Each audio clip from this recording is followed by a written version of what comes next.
Carta de Paulo a Filemão, capítulo 1, é o único capítulo, na verdade.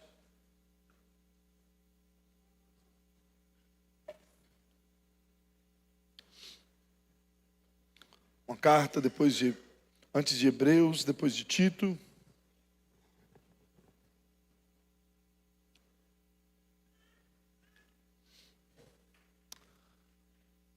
Quem achou diz amém? Assim nos diz o Senhor nessa noite. Paulo, prisioneiro de Cristo Jesus, e o irmão Timóteo, ao amado Filemão, que é também nosso colaborador. A igreja que se reúne em sua casa, a irmã Áfia e Arquipo, nosso companheiro de lutas. Que a graça e a paz de Deus, nosso Pai, e do Senhor Jesus Cristo estejam com vocês. Dou graças ao meu Deus, lembrando sempre de vocês nas minhas orações, porque tenho ouvido falar da fé que você tem no Senhor Jesus e do seu amor por todos os santos. Oro para que a comunhão de sua fé se torne eficaz no pleno conhecimento de todo o bem que há em nós, para com Cristo. Pois, irmão, o seu amor me trouxe grande alegria e consolo, visto que o coração dos santos tem sido reanimado por você. Pois bem, ainda que eu sinta plena liberdade em Cristo para ordenar a você o que convém ser feito, prefiro, no entanto, pedir em nome do amor, sendo o que sou, Paulo, o velho, e agora também prisioneiro de Cristo Jesus. Faço um pedido em favor do meu filho Onésimo, que gerei entre algemas. Antes ele era inútil para você. Atualmente, porém, é útil para você e para mim. Eu o estou mandando de volta a você. Ele, quero dizer, o meu próprio coração. Eu queria conservá-lo comigo, para que ele me servisse em seu lugar, nas algemas que carrego por causa do Evangelho. Mas não quis fazer nada sem o seu consentimento, para que a sua bondade não venha a ser como que uma obrigação, mas algo que é feito de livre vontade. Talvez ele tenha sido afastado de você temporariamente, a fim de que você o receba para sempre. Não como escravo, mas muito mais do que escravo, como um irmão caríssimo. Especialmente de mim, e com maior razão, de você que quer como ser humano, que como irmão no Senhor. Portanto, se você não me considera companheiro, se você me considera companheiro, receba-o como receberia a mim. Se ele causou algum dano a você, ou lhe deve alguma coisa, ponho tudo na minha conta. Eu, Paulo, de próprio punho, escrevo isto, eu pagarei. É claro que não preciso dizer que você deve a própria vida, me deve a própria vida. Sim, irmão, que eu receba de você no Senhor esse benefício. Reanime o meu coração em Cristo, certo como estou, da sua obediência. Eu escrevo a você sabendo que fará mais do que estou pedindo. E ao mesmo tempo, prepara-me também pousada, pois espero que por meio das orações de vocês, eu lhe seja restituído. Amém? Meus irmãos, todos nós, eu e você, nós somos criados com um propósito, de vivermos para a glória de Deus. Viver para a glória de Deus significa que eu e você fomos feitos à imagem e semelhança de Deus, e o pecado distorceu essa imagem e semelhança. Mas Cristo quer nos restaurar de tal forma, onde eu e você conseguimos, em nossa jornada, através das Sagradas Escrituras, nos parecer cada vez mais com Cristo. Se nós buscarmos esse Evangelho e vivermos para a glória de Deus, nós iremos sim fazer a diferença onde nós estivermos. A felicidade estará completa em nosso coração. Entendemos que viver para a glória de Deus também é mais do que estar aqui na igreja, é ser igreja. É muito mais do que cantar canções, mas é entender que as canções que são cantadas é o final de uma busca completa pelo Senhor. Nós entendemos também, meus irmãos, que viver para a glória de Deus é mais do que ouvir uma palavra, mas é viver a palavra que assim foi pregada. Viver para a glória de Deus, como eu disse, não é algo somente aqui nos dias de culto, mas é em todas as áreas, em todos os momentos de nossa vida. É na nossa área material, é na nossa área familiar, é também nos nossos negócios, nos nossos relacionamentos. E em cada área de nossa vida, nós devemos, através das nossas atitudes, que são parecidas com as atitudes de Cristo, porque nós entendemos esse propósito de viver para a glória de Deus, nós passamos a entender que nós estamos usando dessas oportunidades para poder falar do amor de Deus a outras pessoas, para poder demonstrar o cristianismo a outras pessoas. E não só isso, também para que nós possamos fazer aquilo que nos é cabido. Eu e você, quando vivemos para a glória de Deus, nós, em outras palavras, declaramos a todos e principalmente ao Senhor que nós somos instrumentos dele, que nós somos instrumentos na mão dele, para que em cada momento de nossa vida nós possamos ser usados para a glória e para o louvor dele. A prova mais clara acerca disso é a vida de Paulo. Paulo, quando escreve essa carta a Filemão, ele tem consigo um propósito de fazer uma reconciliação a dois homens que não estavam se dando bem. Paulo estava preso em Roma, e ali no contexto em que ele estava, de repente, ele encontra com um certo escravo, que ele havia conhecido na casa de um grande amigo. Amigo tão profundo dele, que ao escrever essa carta, nos versos primeiro, ele diz que o seu coração estava completamente alegre. O verso 4 diz: dou graças ao meu Deus, lembrando sempre de você nas minhas orações, porque tenho ouvido falar da fé que você tem no Senhor Jesus e do seu amor por todos os santos. Oro para que a comunhão da sua fé se torne eficaz no pleno conhecimento de todo o bem que há em nós para com Cristo. Pois, irmão, o seu amor me trouxe grande alegria. Essa alegria é o consolo, visto que o coração dos santos tem sido reanimado por você. Esse amigo que Paulo está dizendo, Filemão, havia dado a sua casa para que o evangelho fosse pregado. E ali se monta uma igreja e o próprio Filemão começa a tocar essa igreja. E quando ele estava nessa casa de Filemão, ele encontra esse certo Onésimo, um escravo muito trabalhoso, que consegue fugir da casa de Filemão. Mas ao ser capturado, é preso também em Roma. E nesse momento, ele passa a viver o propósito de Deus. Porque Paulo usa da situação em que ele estava vivendo. Ele não olha para a situação, mas ele usa da situação. Porque Paulo entendia que ele era peregrino aqui nessa terra, e independente do lugar onde ele estivesse, seja numa mesa na casa de Filemão, ou na pior das prisões, porque a prisão de Roma provavelmente era algo avassalador à saúde humana, era algo que transpunha toda e qualquer circunstância. Ele usava daquela situação para levar o amor de Deus às pessoas. Isso era algo tão profundo que, de fato, essa fé de Paulo, essa pregação do evangelho, inclusive na prisão, enche o coração de uma igreja, a igreja da Tessalônica, de alegria. E eles começam a intensificar a pregação da palavra de Deus, porque eles viram que Paulo não estava olhando a circunstância. Ele usava da prisão para pregar aos presos. Ele usava dos navios para pregar para os marujos. Ele usava de lugares onde a idolatria estava completamente sendo disseminada para pregar ao Deus que não tinha, que eles não conheciam, ao Deus desconhecido. Paulo estava pronto a pregar o evangelho. E nessa pregação, o Espírito Santo convence o coração de Onésimo, para que ele viesse a estar cada vez mais santo, cada vez com mais propósito. Ele sabia que dentro desse propósito, Onésimo não poderia simplesmente sair de sua casa, sair de sua prisão, mas ele deveria voltar para casa. Ele queria ensinar a Filemão que eles de fato eram um instrumento do Senhor. E nessa carta, ele quer ensinar não somente a Filemão, mas a eu e a você, que a renúncia da mágoa é o nascer do amor. Você tem seu coração cheio de mágoa? Como você chegou aqui nessa noite? Com o coração pesado, aflito, angustiado? Ou com o coração pesado de anos de sofrimento por diversas e diversas situações?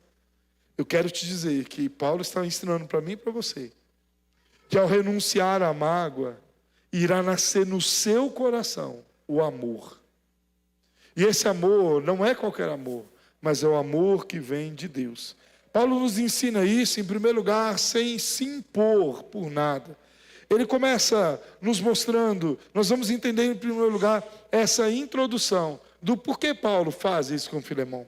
Como eu disse a vocês, Filemão estava em sua casa, ele tinha um escravo com o nome de Onésimo. Esse sai, foge, porque Onésimo era um escravo preguiçoso, era um escravo que dava trabalho, que não queria cumprir as obrigações. Haja vista que, pela carta que Paulo escreve, nós notamos que se Filemão fosse um patrão ruim, ou um dono de escravo ruim, ele não estaria com tanta ternura assim com Paulo, porque Paulo era um homem incisivo. Mas provavelmente Filemão era um homem que tratava a todos com dignidade, que cuidava daqueles que eram seus escravos como seus. Mas o evangelho que não estava preso, em primeiro lugar, impacta o coração desse homem, do seu escravo Onésimo. E ali naquele momento, ele passa a entender que ele deveria viver não mais segundo a sua paixão, não segundo aquilo que o seu coração designava, mas ele deveria viver para a glória de Deus. Paulo poderia até mesmo impor a Filemão, mas ele não faz isso. Olha o que diz o verso 8 até o verso de número 10.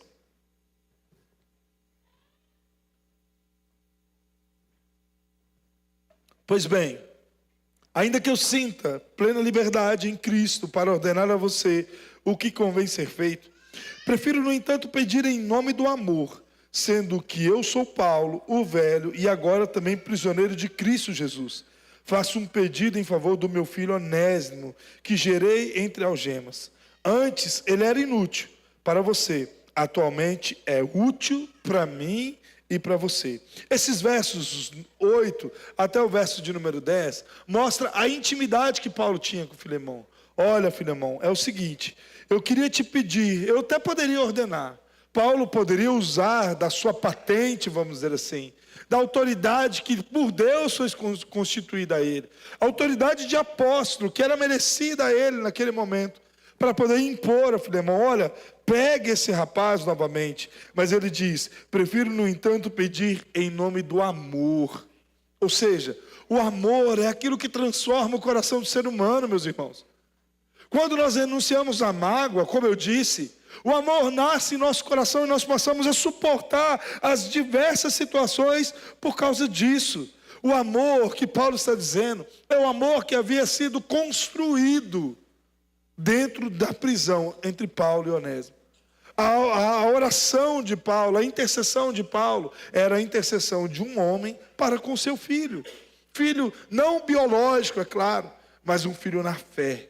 Aquele em quem ele havia sentado, havia pregado o evangelho. Aquele a quem provavelmente havia chorado. Aquele que provavelmente foi confrontado por seus erros e pecados. E ali o Espírito Santo fez com que o orgulho fosse quebrado. E não somente no coração de Filemão, mas também no coração de Onésimo. O orgulho foi quebrado. A mágoa foi deixada de lado. E ele passou a caminhar segundo aquilo que é o propósito de Deus. Faço um pedido em favor do meu filho Onésimo, que gerei entre algemas. Paulo está dizendo a Filemão assim, falou assim, olha, é o seguinte, esse rapaz que antes te dava trabalho, esse rapaz que era uma pessoa inútil para você, o Senhor me trouxe ele aqui, eu tive a oportunidade de sentar com ele. Nos momentos que nós tivemos na prisão, eu estava aqui falando do amor de Deus para ele.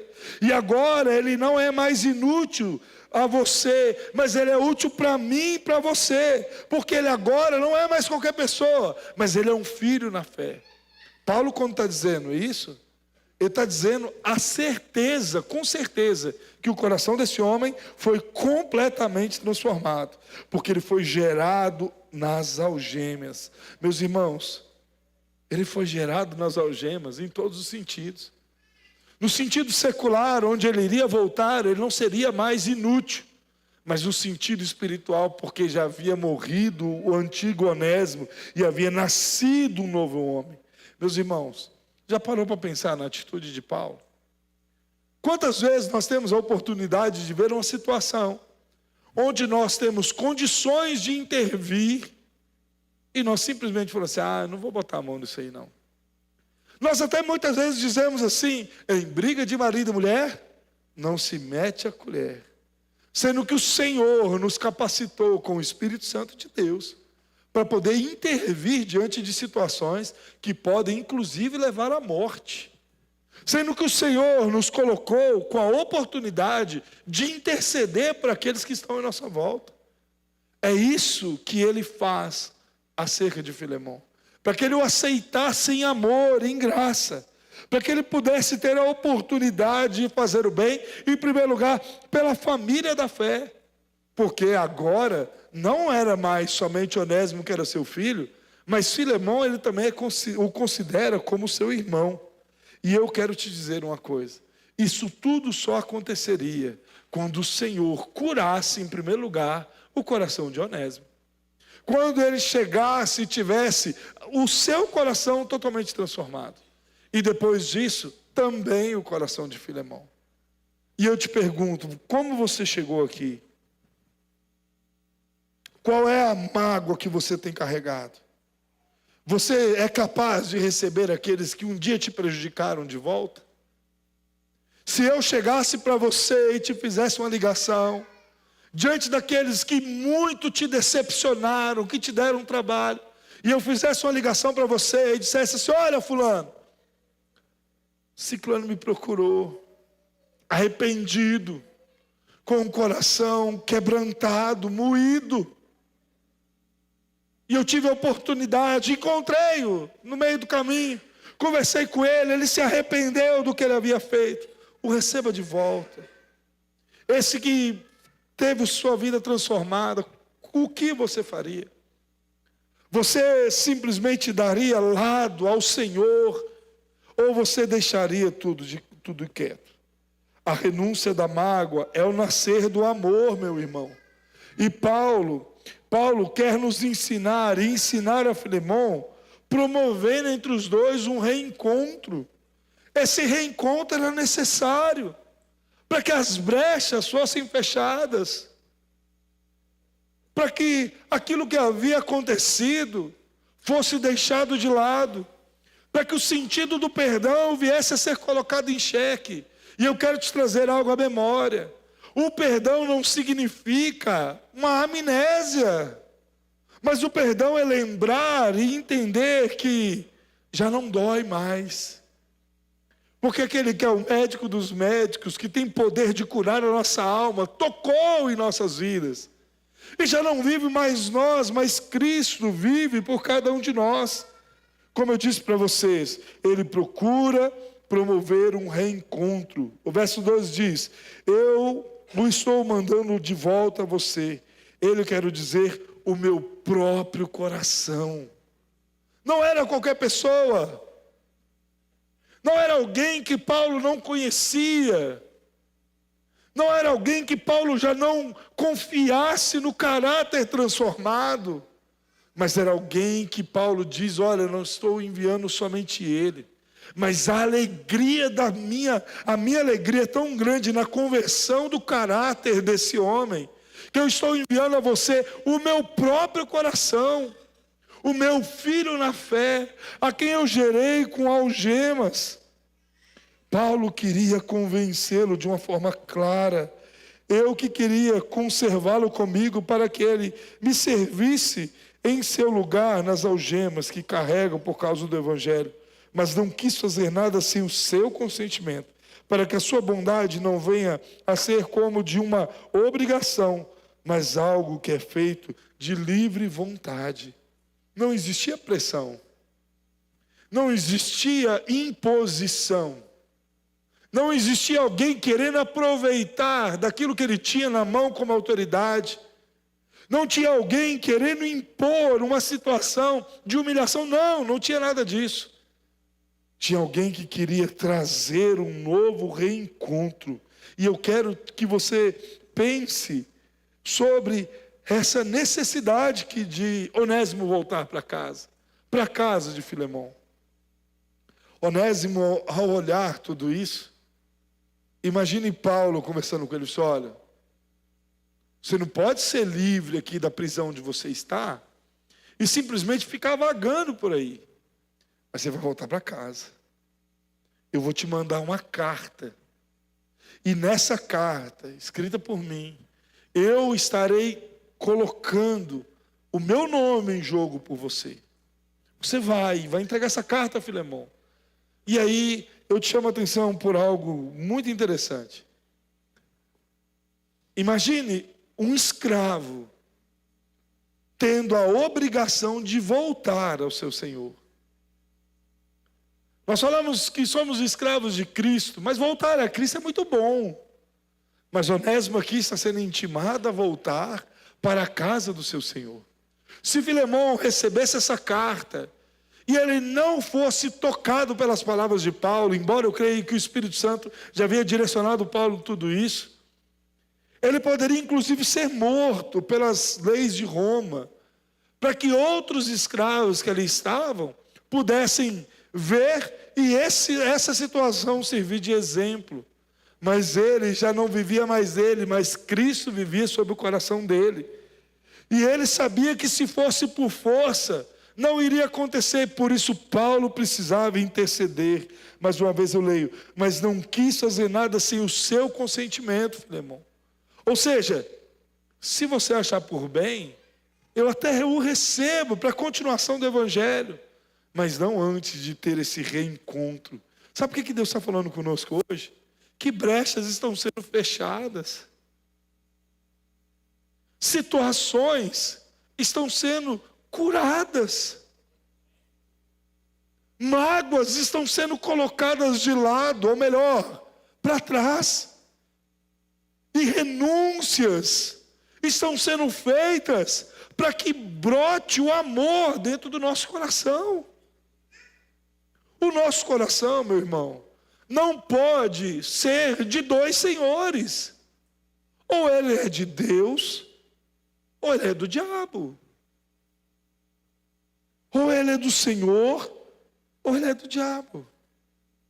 Ou nós entendemos que nós temos o papel tanto de sermos curados, de perdoar também, como também de sermos instrumentos, porque esse é o papel do discípulo.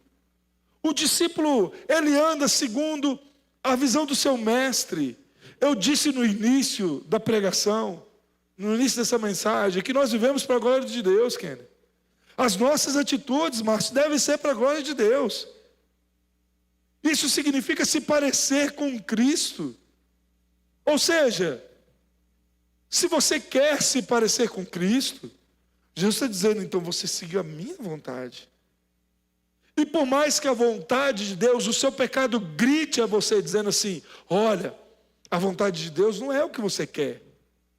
A sua cabeça precisa pensar e você deve dobrar os seus joelhos e dizer assim, Senhor, de fato a minha vontade não é o que eu quero. A tua vontade não é o que eu quero, mas é o que eu preciso. Eu preciso perdoar.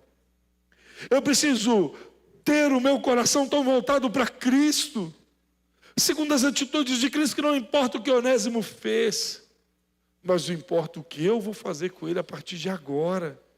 O como nós iremos viver a partir de agora. Porque Jesus te chama a uma vida de liberdade, meu irmão. Nós falamos sobre liberdade, nunca entendemos o que essa palavra significa. A liberdade está em nós não carregarmos um fardo que não é para nós. Mas nós podemos lançá-lo no Senhor. Nós podemos colocar isso diante do Senhor. E o Senhor é quem vai transformar o nosso coração. É o Senhor quem vai cuidar das áreas da nossa vida que está doendo, que está machucando, que está ali, sendo moída para a glória dele, para você ser uma pessoa como ele. Porque só vai estar no céu quem tiver as atitudes dele, quem renunciar à mágoa para aprender a nascer o amor dentro do coração. Não importa o que fizeram com você, não importa quão humilhante tenha sido, não importa quão promíscuo tenha sido, é o Senhor quem quer curar seu coração. O mal que planejaste contra você, o Senhor preparou o bem para você.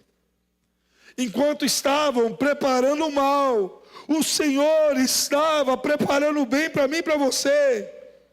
Porque a renúncia da mágoa é o nascer do amor.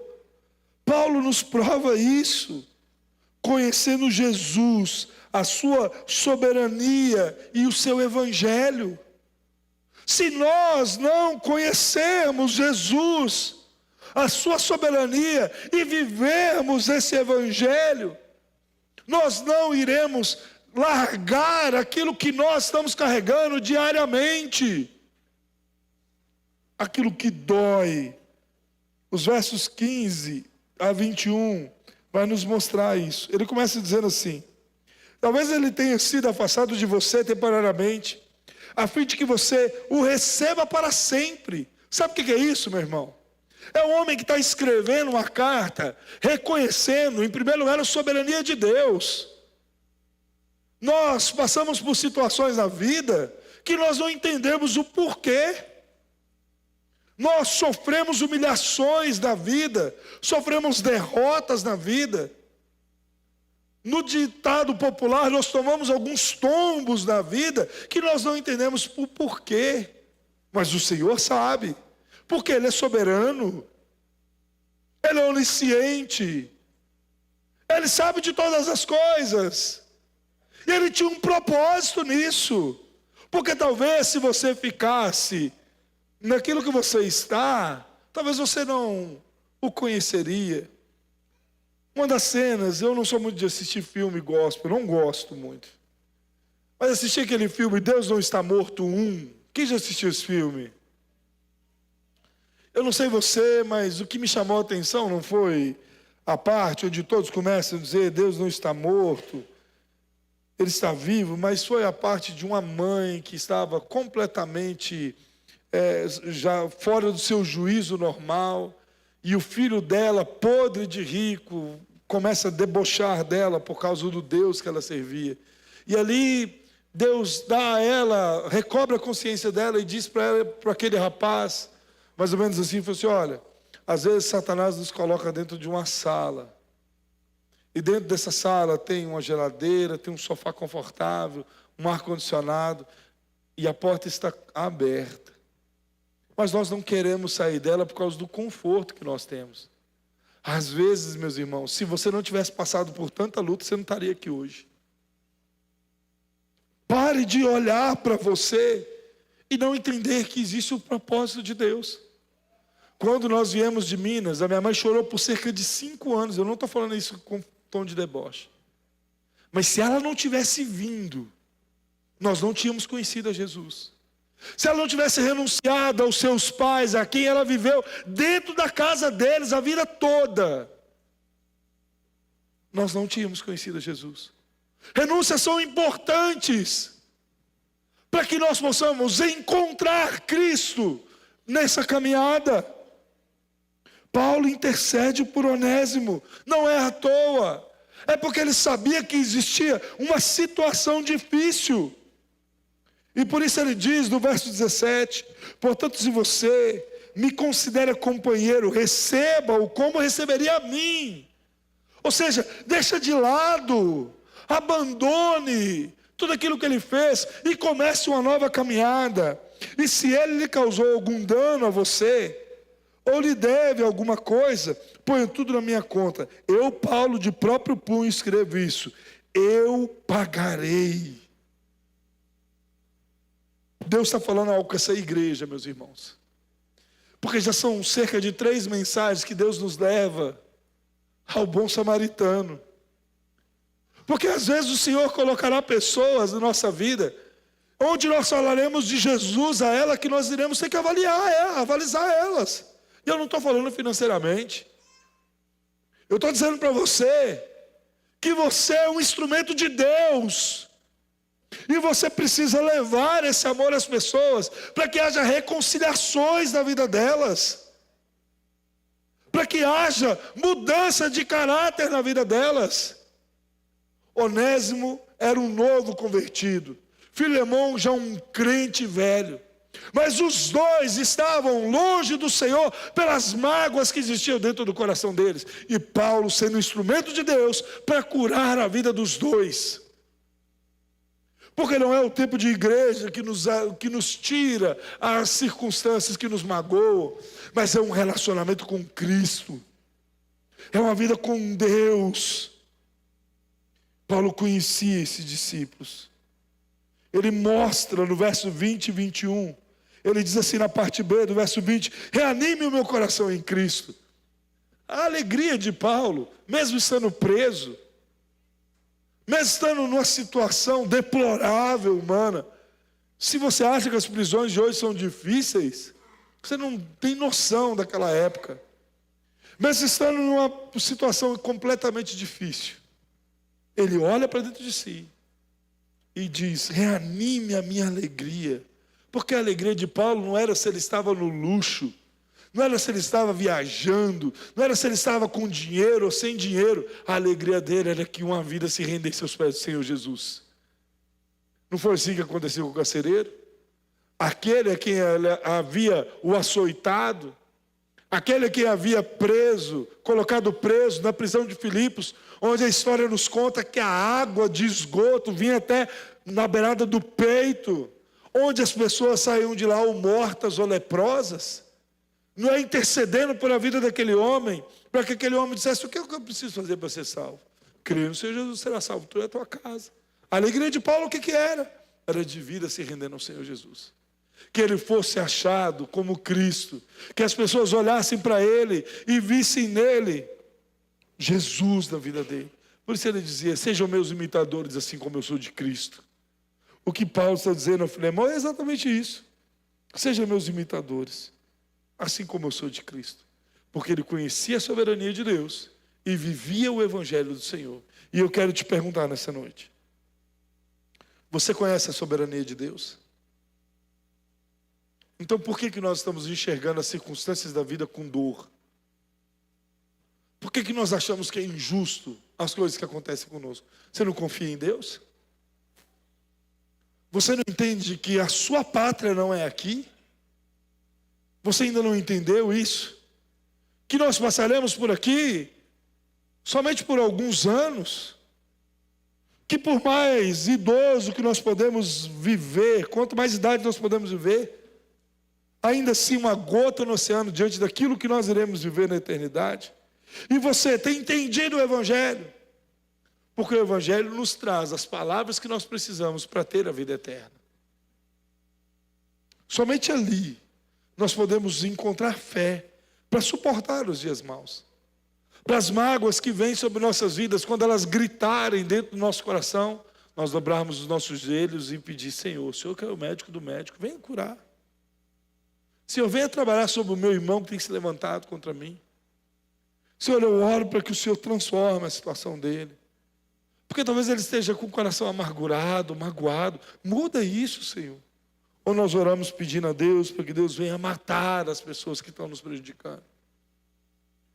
O Senhor nos chama a uma mudança de mente, de coração.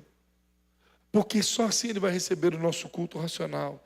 E o melhor de tudo, você estará leve, livre. Você estará completamente livre. Porque se você renunciar à mágoa, irá nascer dentro do seu coração o amor. Se coloque de pé.